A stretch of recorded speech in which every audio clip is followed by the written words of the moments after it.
বন্ধুরা, আজকে এমন একজন মহিলা সম্পর্কে কথা বলবো যে নাকি জ্যান্ত বাচ্চাদের কলিজা বের করে খেত। হ্যাঁ, কথাটি শুনতে অবাক লাগলেও কথাটি স্থানীয় লোকমুখে প্রচলিত রয়েছে। আজকে আমরা এই ভিডিওতে সেই কথাগুলোর সত্যতা যাচাই করার চেষ্টা করব। তা আর না করে দেরি, ভিডিওটা এখান থেকে শুরু করি। বন্ধুরা, তিনি ছিলেন 1717 সালের মুর্শিদাবাদের নবাব মুর্শিদ কুলি খাঁয়ের একমাত্র আদরের কন্যা আজিমুন্নেছা। মুর্শিদ কুলি খাঁয়ের ছেলের মৃত্যুর পরে বেগম আজিমুন্নেছা আরও আদরের হয়ে ওঠে। রূপে গুণে অনন্যা এই রাজকুমারী হঠাৎ একদিন প্রাণঘাতী এক অসুখে অসুস্থ হয়ে পড়ে।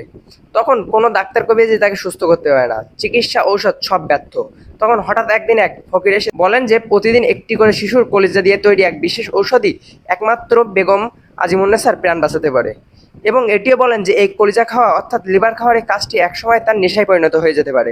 তখন আজিমুন্নেছা তার মূল্যবান প্রাণ বাঁচাতে এই ঔষধ গোপনে সেবন করতে থাকে এবং চালাতে থাকে নির্মমভাবে শিশু হত্যাযোগ্য এই কাজগুলো সে তার গোপন পেয়াদাদের দিয়ে করে থাকতেন। এভাবেই কেটে যায় প্রায় 1.5 মাস।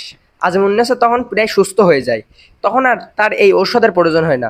কিন্তু তিনি এই কলিজা খাওয়া ছাড়তে পারেননি, কারণ এটি তখন তিনি ঔষধ হিসেবে নয়, নেশাদ্রব্য হিসেবে গ্রহণ করতেন। এভাবেই কিছুদিন চলার পর মুর্শিদাবাদের শিশুর সংখ্যা পরপর অনেক কমতে থাকে।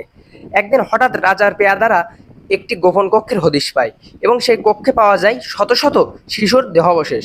এই কথা রাজার কানে ওঠার পরে রাজা এই ব্যাপারে তল্লাশি শুরু করেন এবং তল্লাশিতে উঠে আসে বেগম আজিমুন্নেছার নাম। রাজা তখন লজ্জিত, বিধ্বস্ত ও শব্দহীন নীরব হয়ে পড়েন। তখন রাজার ভিতরে রাগ ও ঘৃণা জন্মায়। তখন তিনি সিদ্ধান্ত নেন তার আদরের কন্যা আজিমুন্নেছাকে তাদের রাজদরবারের সিঁড়ির নিচে জ্যান্ত কবর দেওয়া হবে। কিন্তু তখন রাজদরবারের সবাই তাকে আটকানোর চেষ্টা করেন, কিন্তু রাজা তার সিদ্ধান্তে অটল ছিলেন এবং নবাবের কথা অনুযায়ী তাকে জ্যান্ত কবর দেওয়া হয়। নবাব এটা বলতে চান যে অন্যায়কারীর স্থান সর্বদা পায়ের নিচেই হয়। আজও ইতিহাসের পাতায় বেগম আজিমুন্নেছার নাম কলিজা খেগো বেগম নামে পরিচিত। এইবার এই কথাগুলোর সত্যতা যাচাই করতে যে এমন কিছু তথ্য আমাদের সামনে উঠে এসেছে যা শুনলে আপনিও অবাক হবেন। কথিত আছে যে নবাব নিজ হাতে তার আদরের কন্যাকে জ্যান্ত কবর দেন, কিন্তু এই ঘটনার সময়কাল লক্ষ্য করলে দেখা যায় যে নবাব মুর্শিদ কুলি খাঁয়ের মৃত্যুর প্রায় 5 বছর পর আজিমুন্নেছার মৃত্যু ঘটে।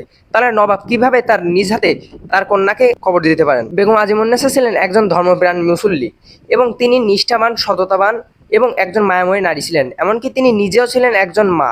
তাহলে সে অন্য মায়ের কোল কিভাবে খালি করবে?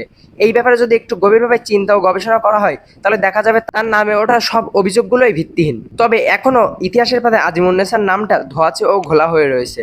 আজকের ভিডিওটা এই পর্যন্তই ছিল। যদি এমন আরও তথ্যমূলক ভিডিও পেতে চান তাহলে আমাদের চ্যানেলটিকে সাবস্ক্রাইব করে পাশে থাকুন এবং যদি ভিডিওটা ভালো লেগে থাকে তাহলে like, comment and share please.